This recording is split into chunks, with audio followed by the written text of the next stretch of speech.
सुप्रभात प्यारे बच्चों, मैं संजीत पांडे, प्रवक्ता divine public school Mohanapur Gorakhpur के वीडियो पाठशाला में आपका बहुत बहुत स्वागत करते हैं। बच्चों, आज हम कक्षा 12वीं विषय हिंदी आरोह भाग 2 के गद्य खंड में संकलित काले मेघा पानी दे संस्मरण विधा की रचना है और धर्मवीर भारती द्वारा रचित है। इसको विस्तार से देखेंगे। तो आइए सबसे पहले हम देखते हैं लेखक परिचय। तो धर्मवीर भारती का जन्म उत्तर प्रदेश के इलाहाबाद जिले में सन 1926 में हुआ था। इनके बचपन का कुछ समय आजमगढ़ में व्यतीत हुआ था। इनके पिता की मृत्यु के बाद परिवार को भयानक आर्थिक संकट से गुजरना पड़ा। अर्थात जो आपका बचपन था वो बहुत ही भयानक अर्थाभाव में गुजरा। इनका भरण पोषण अर्थात जो शुदा थी, पेट की भूख जो थी और वर्तमान जो चंद आवश्यकताएं थीं, इनके भरण पोषण इनके मामा अभय कृष्ण ने किया था। अर्थात मामा के यहाँ ही पले बड़े और वहीं पर इनकी सारी आवश्यकताओं की पूर्ति हुई थी। 1942 में इन्होंने इंटर कॉलेज कायस्थ पाठशाला में इंटरमीडिएट किया। 1943 में इन्होंने प्रयाग विश्वविद्यालय से बीए पास की तथा 1947 में इन्होंने एमए की भी पढ़ाई पूरी कर ली। तत्पश्चात इन्होंने डॉक्टर धीरेन्द्र वर्मा, जो उस समय प्रयाग विश्वविद्यालय में प्रोफेसर हुआ करते थे, उनके सानिध्य में रह करके उनके निर्देशन में अपना हिंदी साहित्य शीर्षक पर शोध कार्य पूरा किया। इन्होंने अभ्युदय व संगम पत्र में भी कार्य किया। बाद में ये प्रयाग विश्वविद्यालय के हिंदी विभाग में प्राध्यापक पद पर कार्य करने लगे। 1960 ईस्वी में नौकरी छोड़कर धर्मयुग पत्रिका का संपादन भी आपने किया।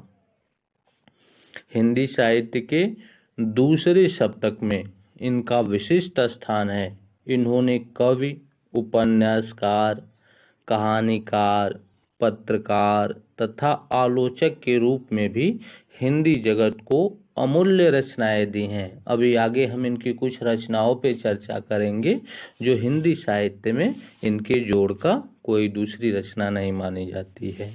आप पद्मश्री, व्यास सम्मान व अनेक पुरस्कारों से भी नवाजा गया है। इन्होंने इंग्लैंड, जर्मनी, थाईलैंड, इंडोनेशिया आदि देशों की यात्राएं भी की है। 1997 में इनका देहांत हो गया। तो इनका कविता संग्रह, ये देखते हैं, इनके रचनाओं से परिचित होते हैं। और इनकी कविता संग्रह है कनुक प्रिया, 7 गीस वर्ष, ठंडा लोहा। कहानी संग्रह है बंद गली का आखिरी मकान, मुर्दों का गांव, चांद और टूटे हुए लोग। और अगली जो कड़ी है वो उपन्यास की कड़ी है। और उपन्यास में अपने सूरज का 7वां घोड़ा व गुनाहों का देवता, जिसमें गुनाहों का देवता बहुत चर्चित हुआ। सूरज का 7वां घोड़ा भी आप में अहम है, लेकिन गुनाहों का देवता बहुत चर्चित उपन्यास है। अगर एक बात और बताने का कार्य करें कि आपका उपन्यास गुनाहों का देवता इतना लोकप्रिय हुआ कि धर्मवीर भारती का आज़ादी के बाद के साहित्यकारों में स्थान स्थापित कर दिया। इनका भी नाम होने लगा, इनकी भी गणना होने लगी। गुनाहों का देवता जो उपन्यास है वह एक सरस और भाव प्रवण प्रेम कथा है। और दूसरा जो सबसे लोकप्रिय उपन्यास है वह सूरज का 7वां घोड़ा है, पर इस पर हिंदी में फिल्म भी बन चुकी है। इस उपन्यास में प्रेम को केंद्र में रखकर निम्न मध्यम वर्ग की हताशा, आर्थिक संघर्ष, नैतिक विचलन और अनाचार को चित्रित करने का लेखक ने कार्य किया है। बहुत ही मार्मिक ढंग से वर्णित करने का कार्य किया है। इस तरह से आपकी कहानियों गीत नाट्य अगर देखें तो अंधा युग है, और अंधा युग में गीत साहित्य के श्रेष्ठ गीत नाट्यों में से एक माना जाता है। मानव मूल्य और साहित्य पुस्तक समाज सापेक्षता को साहित्य के अनिवार्य मूल्य के रूप में विवेचित करने का भी कार्य करती है।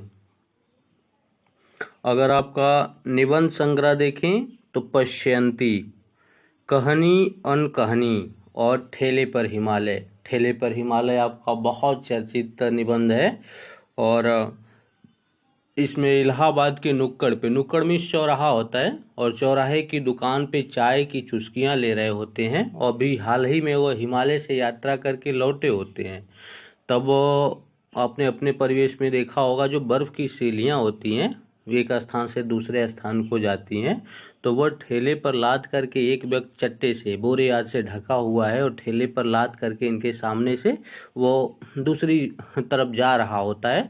तो इनके सामने इनकी नज़र उस पर पड़ती है ठेले पर, और उसमें से जो भाप निकल रहा होता है उसी को देख करके इन्होंने लिखने का कार्य किया कि ठेले पर हिमालय। और इतनी मार्मिक अभिव्यक्ति है कि जब आप पढ़ेंगे, जब इससे रूबरू होंगे, तब आपको खुद इसका ज्ञान होगा कि बहुत ही उत्तम कोट की रचनाओं में से एक मानी जाती है। आपका आलोचना प्रगतिवाद है, एक समीक्षा है, मानव मूल्य और साहित्य है, एकांकी संग्रह है कि नदी प्यासी थी, आदि आपकी रचनाएं हैं।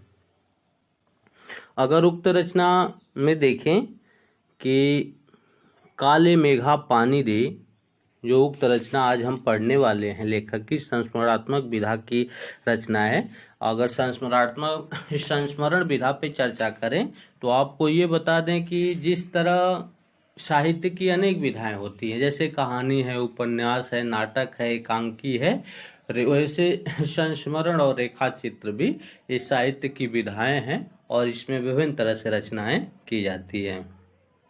तो लेखक की जो काले मेघा पानी दे रचना है वो संस्मरण विधा की रचना है, और इसमें लेखक ने लोक प्रचलित विश्वास और विज्ञान के द्वंद्व का चित्रण किया है कि संसार में कौन सा प्रचलित अर्थात कौन सी ऐसी परंपरा वर्षों से चलती चली आ रही है, और एक पीढ़ियां होती है कि उस परंपरा का निर्वहन करते हैं, जैसे शादी का होना, पूजा पाठ का होना, सत्यनारायण भगवान की कथा का होना, कोई पर्व त्योहार पढ़ना। ये विज्ञान तो साबित नहीं करता है, ये वर्षों से परंपरा, किसी के मृत्यु आदि में जो क्रियाकर्म आदि के विधि विधान जो बने हुए हैं, शादी विवाह में जो विधि विधान बने हुए हैं, जो विभिन्न तरह से घरों के पूजन आदि में विधि विधान बने हुए हैं, ये विज्ञान तो उनको साबित करता नहीं है।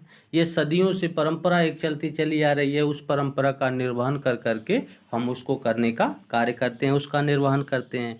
तो कहता है कि लोक प्रचलित विश्वास और विज्ञान के द्वंद्व का सुंदर चित्रण है, अर्थात जो ये परंपराएं हैं और एक आधुनिक पीढ़ियां, जो वर्तमान की पीढ़ी है और इसको खंडन पे तुली हुई है, वो इसको खंडित करना चाहती है कि नहीं, हम कहते हैं कि इसको दोनों आपसी द्वंद्व होता है, आपसी विचारों की टकराहट होती है, दो विचार वहाँ आकर के मिलते हैं, एक प्राचीन और एक नवीन, और दोनों विचारों में दोनों अपना अपना तर्क देते हैं। अगर विज्ञान के पास अपना तर्क है तो जो प्राचीन लोग हैं उनके पास अपना विश्वास है, अपना सामर्थ्य है। फिर कहता है कि इनकी सार्थकता के विषय में, अर्थात ये कहाँ तक कितना सार्थक है, इसमें जो शिक्षित वर्ग है वो असमंजस में है, जो पढ़ा लिखा व्यक्ति है वो बड़ा असमंजस में है। लेखक ने इसी दुविधा को लेकर के पानी के संदर्भ में प्रसंग रचा है कि कुछ लोग कहते हैं पहले गंवई परिवेश में ऐसा कहा जाता था, गंवई मीन्स ग्रामीण होता है, आप का जहाँ गांव होगा उन गांव के गांव घरों की अपनी कहानी है।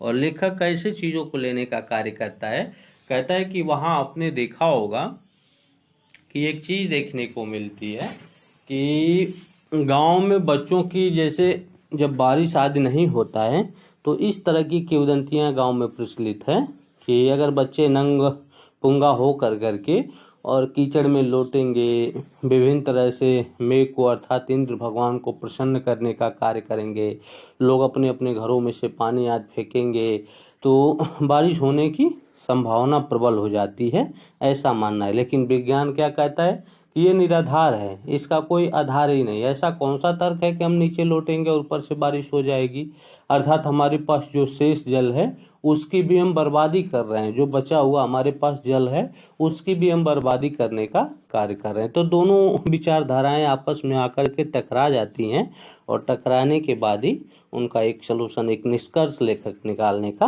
कार्य करता है। कहता है कि आषाढ़ का पहला पखवाड़ा बीत चुका है। आषाढ़ सावन भादो हिंदी के महीने हैं और उसमें कहता है कि आषाढ़ में ढेर सारी बारिश होती है, लेकिन उसका पहला पखवाड़ा बीत गया है और अब तक बारिश नहीं हुई। ऐसे में खेती व अन्य कार्यों के लिए पानी है तो जीवन चुनौतियों का घर बन जाता है।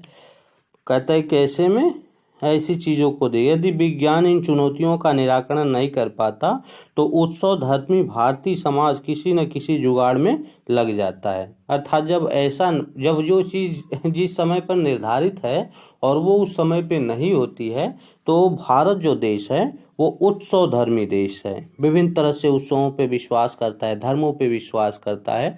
वो अपने तौर तरीके से इसको प्रसन्न करने लगता है, अपने तौर तरीके से दिखाने का कार्य करने लगता है।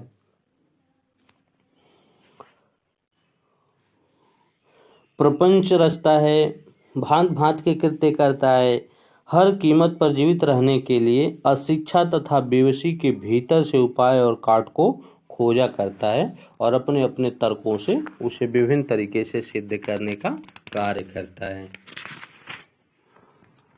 ऐसी ही चीज़ों को इसमें उक्त में कवि ने दिखाने का कार्य किया है और विभिन्न चीज़ों को वर्णित करने का कार्य किया है। आइए देखते हैं, पहला शीर्षक स्टार्ट करते हैं कि उक्त में है विभिन्न रीति रिवाजों को ऊपरी तौर पर सही अपनाने को बचपन में बाध्य बना रहता है। इससे क्या संकेत लिया जा सकता है, विज्ञान का सत्य बड़ा है या सहज प्रेम का रस, यह दोनों आपसी अपने अपने जगह पे सही हैं। कवि ने इसको दिखाने का लेखक ने कार्य किया है। आइए चैप्टर की शुरुआत करते हैं। अध्याय की शुरुआत में हम सारी चीज़ें एक करके समझ पाएंगे।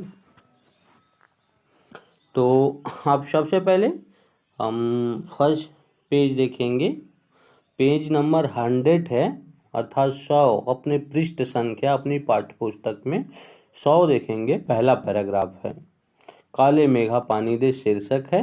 पैराग्राफ है कि उन लोगों के दो नाम थे, इंद्र सेना या मेढक मंडली। कहता है गांव में अर्थात जो लोग हम इंद्र भगवान से पानी के लिए गुहार लगाने वाले थे, उनके दो नाम थे। एक नाम था इंद्र सेना, अर्थात उनको इंद्र भगवान की जो सेना फौज होती है उस नाम से जाना जाता था, और एक मेढक मंडली के नाम से, जो थोड़ा प्रबुद्ध वर्ग होता था वह इंद्र सेना का संज्ञा देता था, और जो निम्न वर्ग होता था, जो अपढ़ और शिक्षा से वंचित लोग होते थे, वे मेढक मंडली नाम दिया करते थे। ये अपने अपने तौर से उनका नामकरण किया गया था। बिल्कुल एक दूसरे के विपरीत जो लोग इनके नग्न स्वरूप शरीर, उनकी उछल कूद, उनके शोर शराबे और उनके कारण गली में होने वाले कीचड़ कादों से चिढ़ते थे, वे उन्हें कहते थे मेढक मंडली।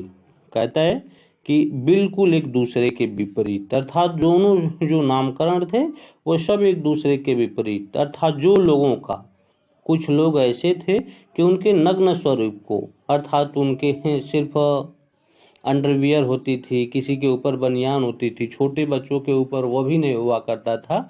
और भांत भांत के अपने शारीरिक आकर्षण को वह लोगों के सामने प्रदर्शित करते थे और कीचड़ से लट कर करके कीचड़ का ही एक आवरण, एक वस्त्र जो होता था वो अपने शरीर पे धारण कर लेते थे, ऐसा मानना था।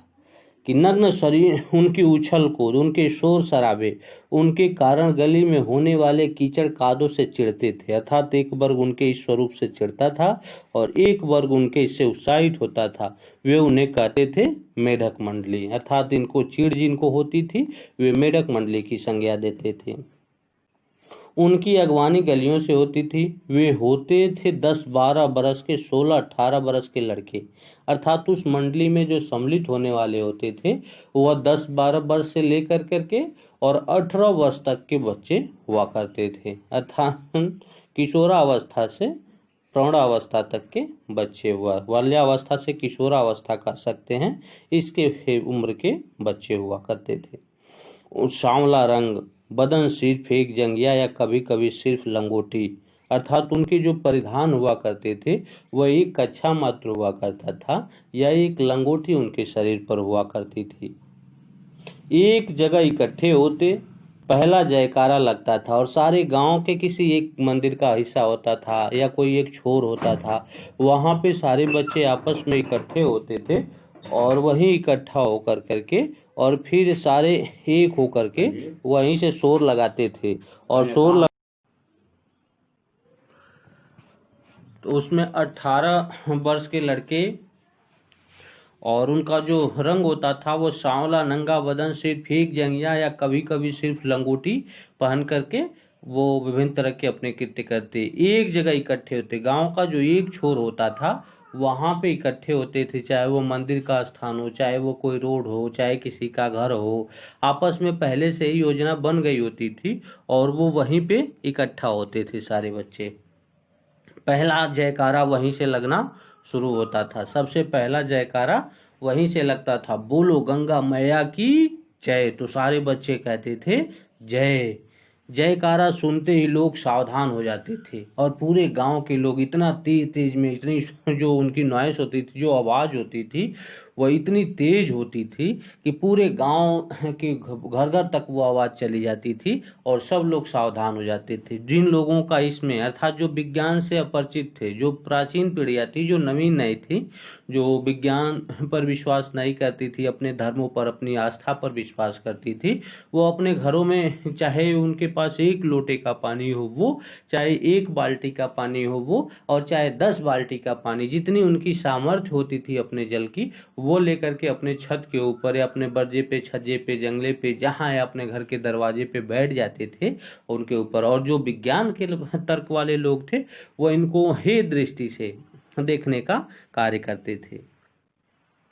फिर कहते कि स्त्रियां और लड़कियां छज्जे बर्जे में झांकने लगती थीं और यह विचित्र नंग धड़ंग टोली उछलती कूदती समयोत्तर पुकार लगाती थी। जो गांव की स्त्रियां थी, बहु बेटियां थी, वे सारी, तो जो पढ़ा लिखा एक वर्ग जो विज्ञान पर आधारित था वो इसको नहीं अपनाना चाहता था। वो इसको अपने हे दृष्टि से देखता था कि घर की स्त्रियां बच्चों को इस परिवेश में नंग धड़ंग देखने का कार्य करती हैं, तो वो इसको नहीं स्वीकार करता था।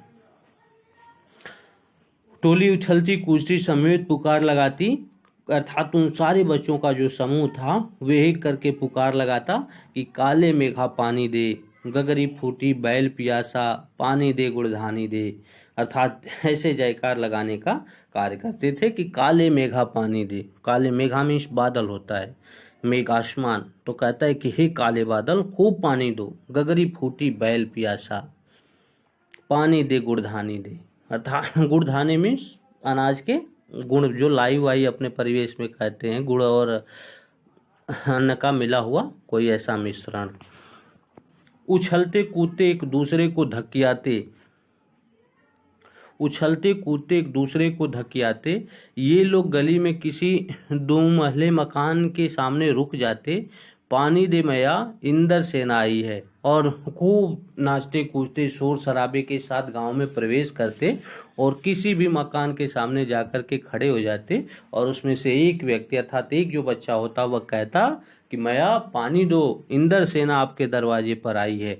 और जब इस घरों में आखिरी जेठ या शुरू आषाढ़ के उन सूखों में पानी की कमी होती थी, और ये जाकर के ऐसे परिवेश में उन दरवाजों पर, गांव के घरों के उन दरवाजे पर ऐसे परिवेश में खड़े होते थे कि उनमें नल वगैरह से या फिर जो पानी के संसाधन, कुएं आदि, जो तालाब नदी आदि उपलब्ध थे उस समय, वह सूख जाया करते थे। बड़े किंचित मात्रा में, बड़ी कम मात्रा में उनके पास जल संग्रह हो पाता था, जैसे तैसे वही उनके पास शेष रहता था। फिर वो जब ऐसी बात करते और इनके पास जब अभाव होता था तो उन घरों में भी जो सहेज कर रखे हुए पानी में से बाल्टी या घड़े भर पानी कर इन बच्चों के सर से पैर तक कर दिया जाता था, अर्थात ऊपर से ही फेंक दिया जाता था। ये भीगे बदन मिट्टी में लोट लगाते थे, पानी फेंकने से पैदा हुए कीचड़ में लथपथ हो जाते थे, खूब लौटते थे, खूब जयकारा करते थे, खूब शोर मचाते थे। हाथ, पांव, बदन, मुंह, पीठ सब गंदा, अर्थात वो मिट्टी का अंश इनके शरीर में कहाँ कहाँ जाता था, इनकी कोई परवाह नहीं हुआ करती थी। किसी का चेहरा साफ नजर नहीं आता था, कीचड़ का एक आवरण, पूरी तरह से एक लेप उनके शरीर पे चढ़ जाता था। और एक चीज और आप गौर करेंगे कि जिस परंपरा को आज हम दुत्कार रहे हैं, जो विज्ञानी संस्कृति, अर्थात जो विज्ञान पे चलने वाले लोग हैं, जो जितने, अगर इनकी संख्या 50%, 30%, 40% जो भी पाई जाती हो, वो आप देख रहे होंगे कि आरोग्य मंदिर, अपने गोरखपुर में देख लिए आरोग्य मंदिर है, उसमें अब शहरों में ऐसे ऐसे विभिन्न तरह के ऐसी चीज़ें, बड़े बड़े केंद्र संस्थान जो हैं बड़े बड़े शहरों में, वह मिट्टी का लेप लगा कर करके आपको चंद मिनटों के लिए छोड़ दे रहे हैं। तो विशेष एक मिट्टी तो यही सामान्य सी हो, लेकिन वो विशेष की दर्जा दे रहे हैं और पूरे शरीर पर लेप लगा करके, बड़े बड़े लोग उसको लेप लगा कर करके उसे अपने शरीर के विभिन्न चीज़ों को शुद्धिकरण पे लगे हुए हैं, रोग व्याध से मुक्ति। तो ये विज्ञान का ऐसा, धर्म का ऐसा मानना था, और उसी मिट्टी को दूसरे तौर तरीके से विज्ञान अपने ऊपर चिपका लेने का कार्य करता है, तो वो उसको एक्सेप्ट करते हैं, लेकिन इसको दुत्कारने का कार्य करते हैं। दोनों परिवेश आपके सामने, दोनों स्थितियां आपके सामने दिखाई देने का कार्य करती है। बांध लेती है, उछलते कूदते घर की ओर चल पड़ते, बादलों के टेरते, काले मेघा पानी दे। फिर वो वहां से उठते और दूसरे घर की तरफ जाते और फिर आवाज लगाते कि काले मेघा पानी दे। वे सचमुच ऐसे दिन होते जब गली मोहल्ला, गांव शहर, हर जगह लोग गर्मी में भून भून कर त्राहिमाम कर रहे होते, और वो ऐसे परिवेश में जाते कि पूरी तरह से जैसे ऐसा लगता था नीचे धरा पे पैर रखने से पैर में छाले पड़ जाएंगे, ऊपर से सूर्य का तपन और हर एक लोग बेहाल गर्मी से। इतनी भयंकर गर्मी होती थी, सब सूखा पड़ा हुआ था, कहीं तिनके भर घास आदि भी नहीं दिखाई देती थी पृथ्वी पर, सब कुछ सूख कर करके और एकदम ऐसे चारों ओर पड़ा हुआ था निर्जन। ऐसे में सारे लोगों की हाल बहुत बेहाल था। ऐसे में जब गली मोहल्ला शहर, जब हर लोग गर्मी में भून भून कर त्राहिमाम कर रहे थे, जेठ में तपतपा बीतकर आषाढ़ का पहला पखवाड़ा भी बीत चुका होता, पर क्षितिज पर कभी बादल की रेखा भी नहीं दिखती होती, अर्थात आसमान में, क्षितिज मीन्स आसमान होता है, कि आसमान में कोई, किसी को कोई आस नहीं होती है, किसी को किसी तरह की परवाह, कोई उम्मीद नहीं होती है कि आज बारिश होगी या आज के 10 दिन बाद तक बारिश होगी। मौसम को देख करके लोग अनुमान नहीं लगा पाते। कुएं सूखने लगते हैं, नलों में एक तो बहुत कम पानी आता है, और आता भी तो आधी रात को भी मानो खौलता हुआ पानी। कहता है कि कुएं में एकदम पानी नहीं आता है, और आता भी है तो ऐसा पानी आता है कि एकदम खौल रहा होता है। शहरों की तुलना में गाँव में और भी हालत खराब होती है, अर्थात जो शहरीकरण की अपेक्षा गांव की संस्कृति को बहुत अच्छा माना गया है, लेकिन यहाँ देखा जाता है कि गांव की जो संस्कृति होती है वो उससे बदतर हो जाती है। जहाँ जुताई होनी चाहिए, 7.5 जून का पहला पखवाड़ा होता है, और कहते हैं लेखक कि जहाँ जुताई होनी चाहिए वहाँ खेतों में मिट्टी सूख कर पत्थर हो जाती है, अर्थात एकदम कंकड़ित पत्थर की भांति, जैसे कोई जमावटी पत्थर हो, वो वहाँ से हटने का नाम ही नहीं लेता। फिर उसमें पपड़ी पड़कर जमीन फटने लगती है, ऐसी कि चलते चलते आदमी आस्ते रास्ते में लू खाकर गिर पड़े, और धरा में, पृथ्वी में जो खेती योग्य भूमि है उसमें बड़े बड़े दरार फट जाते हैं, और जब आदमी चलता है तो इतनी तपन, इतनी ज़्यादा गर्मी होती है कि जैसा एक लगता है कि वह गिर जाएगा। सब लोग जब लू खाकर गिर पड़े, ढूंढ हंगर प्यास के मारे मरने लगते हैं, लेकिन बारिश का कहीं नाम निशान नहीं। जब हमारे जानवर, गाय भैंसे बकरियां जब प्यास से व्याकुल होकर करके मरने लगते हैं, तब भी कहीं बारिश का कोई उपाय नहीं होता है। तब इनके इस निराकरण को, अर्थात इनको इस विपत्ति से मुक्ति दिलाने के लिए निकलती है यह इंद्र सेना। वर्षा के बादलों के स्वामी हैं इंद्र, और इंद्र की सेना टोली बांध कर कीचड़ में लथपथ निकलती है। अर्थात ऐसा लोगों का मानना है कि वर्षा के स्वामी जो हैं वो इंद्र भगवान हैं, और जब हम इंद्र की सेना बन करके उनसे गुहार लगाएंगे तो वो जरूर हमारी सुनेंगे और इस धरा पर फिर से बारिश होगी। और टोली बात कीचड़ों में लथपथ निकलती, पुकारते हुए मेघों को पानी मांगते हुए, प्यासे गले और सूखे खेतों के लिए पानी की आशा पर जैसा सारा जीवन आकर टिक गया हो। कहते हैं कि सब कुछ पानी के बिना सारा जीवन निस्वार्थ हो, कुछ भी न हो, कब कुछ एक पल भी जीना संभव न हो, ऐसी आशा के साथ सब लोग आकर के जम जाते हैं। बस एक बात मेरी समझ में नहीं आती कि जब चारों ओर पानी की इतनी कमी है तो लोग घर में इतनी कठिनाई से इकट्ठा करके रखा हुआ पानी बाल्टी भर भर कर इस पर क्यों फेंकते हैं। अर्थात जो विज्ञानी तकनीक का था, जो विज्ञानी सोच का बालक है, जो पीढ़ियां, जो एक समुदाय, जो एक वर्ग विज्ञान पर आधारित है, वो कहता है, वो अपने तर्क देने का कार्य करता है कि जब इतना जलाभाव है घरों में कि लोगों को पीने तक का जल नहीं, तो वह संचित अपने 1-2 दिन का जो जल अपने पास रखे हुए हैं उनकी भी निर्मम बर्बादी कैसे कर देते हैं। कैसी निर्मम बर्बादी है पानी की। देश